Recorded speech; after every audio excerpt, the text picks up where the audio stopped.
اعوذ باللہ من الشیطان الرجیم بسم اللہ الرحمن الرحیم۔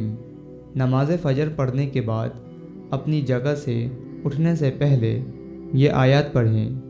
حضرت عبداللہ ابن مسعود رضی اللہ تعالی عنہ سے مروی ہے کہ رسول اللہ صلی اللہ علیہ وسلم نے فرمایا کہ جو شخص فجر کی نماز جماعت سے پڑھتا ہے اور اسی جگہ بیٹھ کر سورہ انعام کی شروع کی 3 آیاتیں پڑھتا ہے تو اللہ تعالیٰ اس کے لیے 70 فرشتے مقرر کر دیتا ہے۔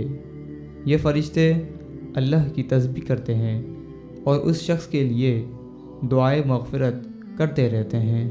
آیات یہ ہیں: بسم اللہ الرحمن الرحیم، الحمد للہ الذی خلق السماوات والارض وجعل الظلمات والنور ثم الذین کفروا بربهم یعدلون هو الذی خلقکم من طین ثم قضى اجلا واجل مسمى عنده ثم انتم تمترون وهو اللہ فی السماوات وفی الارض یعلم سرکم وجہرکم ویعلم ما تکسبون۔ صدق اللہ العظیم۔